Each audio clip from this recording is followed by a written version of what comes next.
Auburn's really upgraded their roster this season, but there's still a big hole that needs to be filled. In a world full of podcasts, he's the undisputed heavyweight champion of hot takes, an Auburn sports homer, master of the book, and message board legend. Get your buttons buttoned and your hats flattened, because the Top Button Podcast is about to kick off, and you don't want to miss your courtside seat. Now, here's your host, Charlie 5. Yes, sir. We're back. It's episode 37 of the Top Button Podcast. I'm your host, Charlie 5, and we're getting ready to rock and roll. We're going to talk about this hole in the roster that I see that could possibly be an issue down the road that we got to get fixed, and it's not a quick fix. And then probably going to be a lot of portal movement tomorrow, and let's talk about some names to watch. But before we get started, we got to give a shout out to our boy Ford Stokes with Active Wealth Management. Ford's launched a television show in Huntsville and Columbus called Retirement Results. It's Huntsville, 10:30s on Sundays, WZDX, and then 8:30 on Sundays in Columbus on WXTX. There's only 15 registered Social Security analysts in the state of Georgia and only 7 in Alabama, and Ford is one in both. So if you're getting to that point where you're looking at what's the maximum benefit I can get for my Social Security benefits, Ford's the one that can run the analysis for you there, as well as multiple other different types of investment strategies. So check him out, activewealth.com or annuity360.net. Show him some love. Big Auburn guy. Make a friend regardless. Ford Stokes, Active Wealth Management, activewealth.com. All right, so I'm the master of the book, whatever you want to call it. I see the positives in everything, and I love what we've done with the roster in this offseason. You've supplemented some holes in the depth chart. You supplemented a lot of them in the depth chart. You've gotten better, I think. I think you've gotten wins. You've picked up possibly your floor. You've raised your floor based off of people that you've added in the portal. But something that happened from the Harsin era recruiting classes has still left a big void in this roster that I don't really know that it's an easy fix. I don't really know that it's an easy fix. What is that? I'm sure you're asking. Well, Auburn currently has 27 senior players. Okay. It's their last. There's some guys that could opt for, there's possibly some guys that could opt for like another year of eligibility or whatever from COVID. I think that's just about run its course, and it's just about out. But there's 27 guys that are seniors that are going to be off this team next year. They're done. Their eligibility's up. And coming up as that next class of juniors and redshirt sophomores that technically could be fourth year players too, you only have 10 juniors and only 13 sophomores. These are the guys that comprise that Harsin half class and then Harsin's first full year class. And we don't need to talk. We don't really need to go too far into, how, I guess, below the Auburn standard that those classes were. But one of the things that's just so crazy about those classes is there's just nobody left. There's just hardly anyone left from those classes. The half class high school players, that's the 2000, I believe, and 21 class. You only have Jarquez Hunter left. That's the only player left from that class. Those are guys that could technically be redshirt juniors, seniors, first year. I mean, that's that class. Okay. Then you have your 2022 class. You only took 18 high school kids, only 18 high school kids. I think only 8 of those. I'm sorry, there was only 18 commits. There were some JUCO guys in there. So there may only been like 15 or 16 high school kids, which is absurd. But you only have 8 of those left. So the attrition from those classes and the just utter like lack of numbers, period, taking 19 in one class and 18 in another. And that, the 2021 class, look, I get it. That was a tough, transition's tough. The calendar's tough. So I can't put a ton of that on him. I can't put a ton of that on Harsin. But that 2022 class, I mean, and if you remember, we only signed 18 players out of high school or JUCO. If you remember, there may only been like 10 or so going into like September. It seemed like we rattled off a ton right there towards the end with some guys scrounging, trying to throw together some guys, and they got some really good players. They just didn't pan out. Got some really good players, benefited from, I think, benefited from the LSU coaching change, picked off a few guys there, but none of them really panned out. So the problem with that is it's kind of a two front issue. Okay, number one, you can't bring in a lot of high school kids, obviously, to fill that void. It takes time. Okay. You've brought in, 20 plus kids over the past 2 years, and you had a ton of hits. You haven't really lost a ton attrition wise from that half class you brought in. It's got a bunch of stars. That's your Keldrick Fox, your Connor Lewis, that class. And then your first full class, you feel really good about. They're all going to be true freshmen this year. So the problem is it takes time for them to get to be juniors. It takes time for them to get to that third year to fill that void. So number one, you can't really just fill that void next year with a bunch of you're not going to be able to really fill that void of senior players with high school guys. You still got a couple of years of your new guys that you brought in. You still got a couple of years before you can really get to that. And then number two, when you're recruiting at such a high level, these kids want to play. Okay. These kids want to get on the field, and a lot of them will. They'll get on early. So, what happens next year when these 27 guys leave? You're going to bring in a full freshman class, another full freshman class for 2025. And it's the year you make a run and you only have 10 seniors on the team. That's assuming nobody leaves out of that class. You only have 10 seniors. You're going to have to go to the portal. You're going to have to go to the portal to get some more experience. You're going to have to go do that. But now you're bringing in guys while you have young guys that you really want to, develop and get them to the point where they can take over. Now you got to fight that battle. Okay. Hey, I really have to bring in somebody to start over you, but I don't want you to leave. That's the name of the game in college football. And as tricky as that sounds, I don't think I could be more excited about who we actually have in charge right now, as far from the head coach position and obviously the general manager, player personnel with Will Redmond. This is next year, this offseason, that's going to be when you earn your big bucks. That's going to be when you earn your title. That's when you're going to earn, all the accolades that you won that you got at LSU, Will Redmond. This is where this is probably going to be one of the more tough challenges of your career, because you're going to have a massive leadership void. Massive. Only 10, you will only have 10 seniors from the current roster if none of them leave.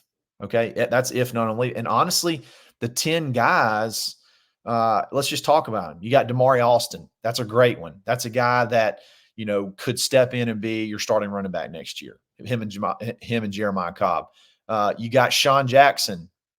He's a redshirt junior. He's a walk-on that's got has earned a scholarship. You got Camden Brown. Camden Brown, what's to make of him moving forward? Is this the year that he breaks out? Is this the year that he breaks out? Will he still be on the roster after today? Like, who knows? Today's the last day of the portal. So I know a lot of guys, there's going to be some movement that we'll talk about a little bit later. Sam Jackson, that's one you may be able to, that could possibly step up and have a good year. There's a lot of good reports out of him that could possibly be a leader next year.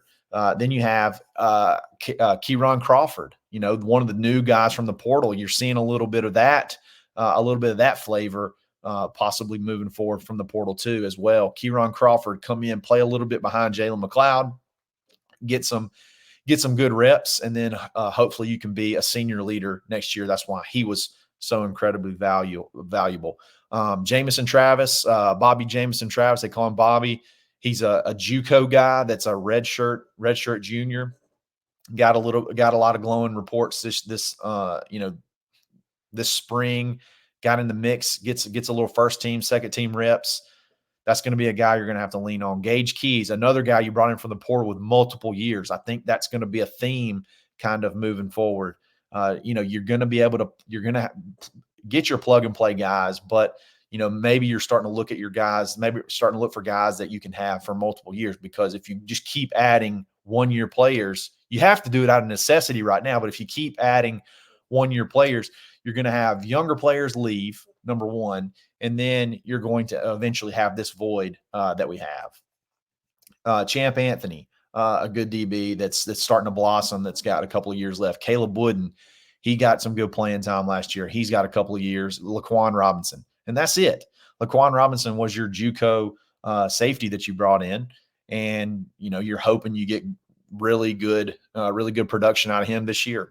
But again, this will be his first year. So even some of those juniors, this is their first years at Auburn, or I guess technically even playing college, playing Division I college football. So again, that's your senior class moving for 2025. When it's year 3, the first year of the expanded playoff, the year that, they typically say if you give a new college coach 3 years, by year 3, you're starting to see a majority of his players, and you'll have a lot. Your Keldrick Falks and all will be juniors. Your Connor Lews, that'll be your juniors, which is big. You'll have this big 2024 signing class that's going to be sophomores. Then you bring in whatever you bring in 2025. So yeah, you're going to have a talented team, but you're going to have there's still a hole there from leadership aspect of seniors. So what do you do there?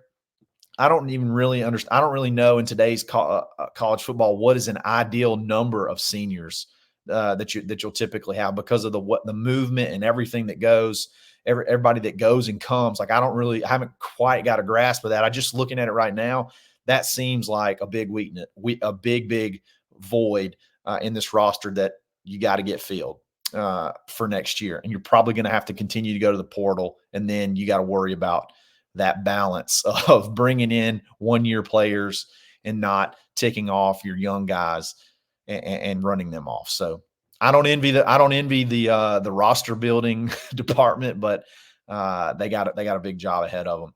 You just look at the self-imposed probation that we were put on essentially in the Harsin era. Some of it's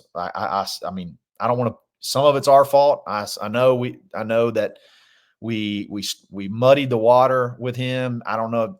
I don't think he was doing the things that he had to be done to be able to recruit at a high level and build this roster at a high level. Like your first year, you come in and you have a small recruiting class. That's when the portal kind of got started, and you only bring in 3 guys in the portal. And then you just don't really do a whole ton in the portal after that. And that was your half class, and your first full class, you don't really do a whole lot either. And a lot of folks feel like you just really dropped the ball there. It just kind of puts you in honestly, when you get on probation, what they do is they take away scholarships. So a lot of times you'll see like 20 reduced scholarships by 15 over 3 years. Well, that's 5 scholarships a year that you just can't give to kids. That's essentially what we did for 2 years. We just didn't. We put ourselves on probation for 2 years of recruiting, and you're having to dig your way out of it. And I will say that I am blown away at how well they've done in the offseason for the portal this year to be able to fit those needs to what I feel like raises your floor to possibly, you'll hear this on Zach's show, but I think one of the best rosters we've had since possibly 2019, maybe all the way back to 2017, depending on who's arguing and whatever points you want to make and pros and cons you want to give to this team versus that 2019 team. So you got a chance to be pretty competitive in year 2. And I like the roster. Again, I like this year's roster. I'm anxious to see how they fill the void moving forward. So before we move on to the portal and what to expect moving forward, we want to give a shout out to our friends at plainscoffee.com. Use coupon code BUTTON for 10% off every single kind of coffee you can imagine. They've got it. They're going to ship it straight to your door. There's no need to worry about, fighting the lines at the grocery store, getting your coffee that's been sitting on the shelf for months. This is freshly ground coffee, literally days, sometimes hours before it even ships. You can smell it from the postal service. Just about when they pull up, you just about know they're there because you can smell it. It's so fresh. Be sure to check them out, plainscoffee.com. There's something for everybody. There's even teas if you're not a coffee person. And you might as well save while you do it. Use coupon code BUTTON, plainscoffee.com. Okay, Auburn's got 79 out of their 85 scholarships filled. Okay, so obviously we got 6 spots. You don't want to go into a season just having to give all 6 spots to walk-ons. Auburn's definitely going to add some more players over the next few days, possibly over the next week or so, because although the portal period closes today, all that means is you have to be in the portal by midnight tonight, essentially. You don't have to have already committed to your school. You don't have to have already been accepted at another school. All you got to do is be in the portal. And then I guess in theory, you could take all the time you really need it. That's even grad transfers. Used to, grad transfers could go anytime. They were not bound by the portal, but now they are. They got to be, even grad transfers have to be in the portal by midnight tonight. So with that being said, with Auburn at 79 scholarships, it's not really that's why you've noticed that Auburn went boom, boom, boom, 4 in a row, routed them off real quick, and then it got really quiet. You brought in several visitors, and then it got really quiet. We can bring in players. We can also lose players. Okay. We can also have guys go into the portal. So if you're going out and you're recruiting over people and you're just, very I guess there's a big production about it. There's a lot of whispers. There's a lot of talk about it. You could easily lose guys. And when you're only at 79 scholarships, you're already teetering on that point of, right now we don't need to drop one, add one. We need to be add. Okay. So if you bring in a DB, did you finally convince Tyler Scott, who's already in the portal and out of the portal? Do you finally convince him that, okay, I do need to go in the portal? Well, then you haven't gained anything. So it's a kind of a cutthroat way to handle things. But I think what you're going to see is after the portal closes and we can't lose any more players, which we've done an incredible job of saving folks.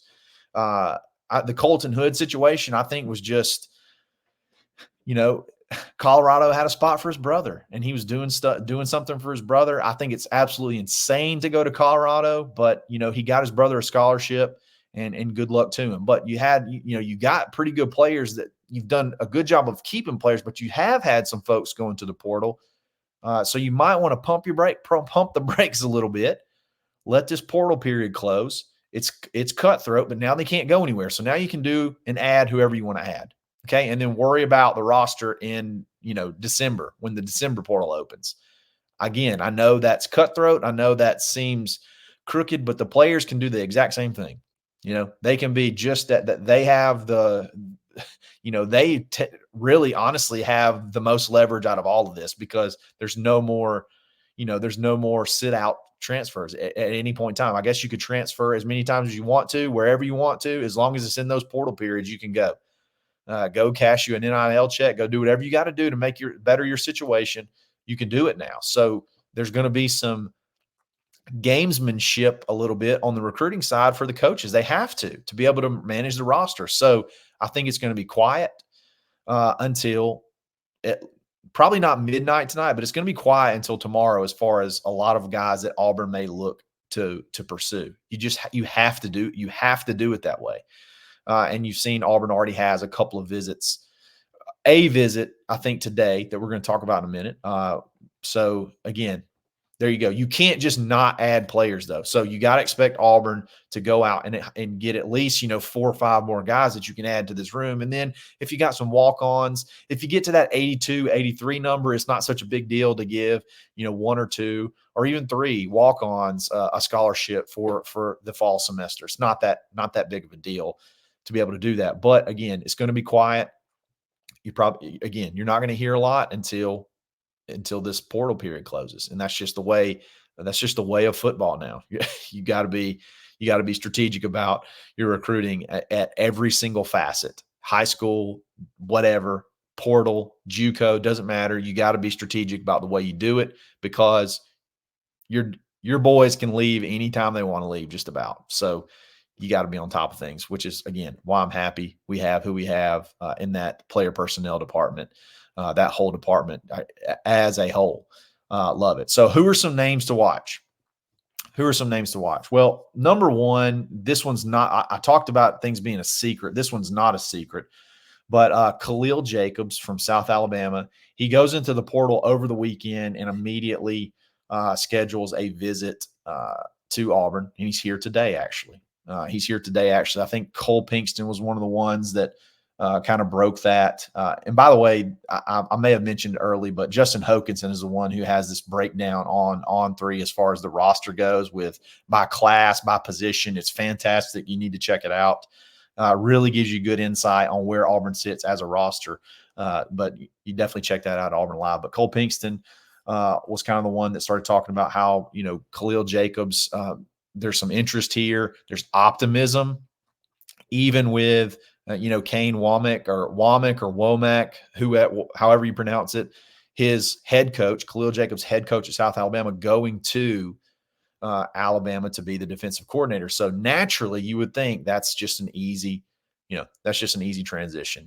He'll just follow him there. But he is coming to Auburn first. He's going to Missouri second before he goes to Alabama. And typically in portal recruiting, it's the opposite of high school. You want the first visit, not the last visit, because in high school, you have time to build a relationship. You have time to sort of build that relationship. So you want to have the last word. You want to have the last word with it. You want to have that last, conversation.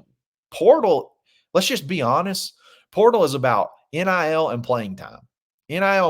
So if you can get somebody first and what they're looking for, you have a really good chance to go ahead and lock that down. Okay, you want X, Y, and Z. Here's X, Y, Z, and ABC to go ahead and pull the trigger right now. And that's what you see over and over again. That's what you saw a lot with Auburn's class.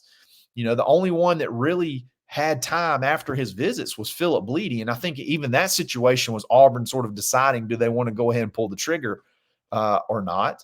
And when they finally did, he shut down some visits elsewhere and he went ahead and committed to Auburn. But you knew where you stood. You knew what you had to do after that first visit. And maybe eventually high school will be the same way, but I still think high school, you have just so much longer to kind of build those relationships. It's probably not going to be that way. So Khalil Jacobs comes in. He's going to be here today. He's going to stay overnight. Love this kid. A very active linebacker. He's not a full-on, 230-pound linebacker. He's some kind of like a tweener. I think he could probably play, he could play linebacker at Auburn, or maybe even play that the star position in DJ Durkin's offense. DJ Durkin loves this kid, and they're going to do all they can to get him. And there's optimism that they feel very positive about the possibility of adding this kid. This is a kid also that has 2 years to play. So that jumps up that 10 number of juniors to 11. So you got a guy that could possibly find the field as a junior. And then maybe step into a leadership role next year as a senior. So I think that's going to be the theme over these next few ads. Is you're probably going to see a lot of, maybe 2 or 3 year players that you could add, and not just a lot of one-time guys, because honestly, there's probably not a one-year guys out there left that could start over the way this roster is set at the moment. So I would not also, there could be other names that are kind of following the same situation that I described earlier, other schools or other players or whatever that, are waiting to go into the portal, waiting to that last minute to do it, because either A, they already have something lined up and the other staff is like, let's just wait to the last minute, or there could be a number of reasons. So I think there's probably going to be some more players to go in. But as far as from names to watch for Auburn, Khalil Jacobs is one. And that would be, boy, would that send a message. If you could get a guy that your head coach, you steal a guy from essentially his head coach, I think that would be a big coup. And it's not just to send a message, but it's the kid is a good player too. The kid is a really good player, and he would be a huge addition to Auburn. I think Auburn is going to have to look at a couple of DBs. The names are sort of, there's not a lot of just a lot of names, and I think that's by design that Auburn's really super going hard after. One name Cole Pinkston put out there, Javion Cole from San Jose State. I think there's been some contact there. That's another guy that's got a couple of years to play. I think DBs, maybe linebacker, and then maybe if you can find another wide receiver, you have to really do an eval, find a guy that's got a couple of years left that's willing to not necessarily be a starter, but just come in and kind of be a depth piece. Or if you could find an underclassman, maybe not an underclassman, but a junior or sophomore offensive lineman that wouldn't mind sitting, that you could continue to kind of build depth there.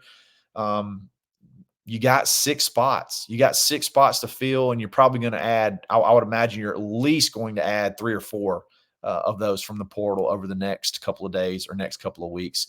But Khalil Jacobs is the big name to watch for sure. And then we'll have to see. I think, again, there's going to be a lot of movement tomorrow. You're going to see Auburn start being in the conversation for several guys because you have to. You have to. You can't fill that. You can't fill those 7 spots with high school kids. It's got to be portal. So be on the lookout. Tomorrow's going to be fast and furious. And then moving forward will be a lot of fun. Guys, I really appreciate it. This is it's been a lot of fun. Episode 37.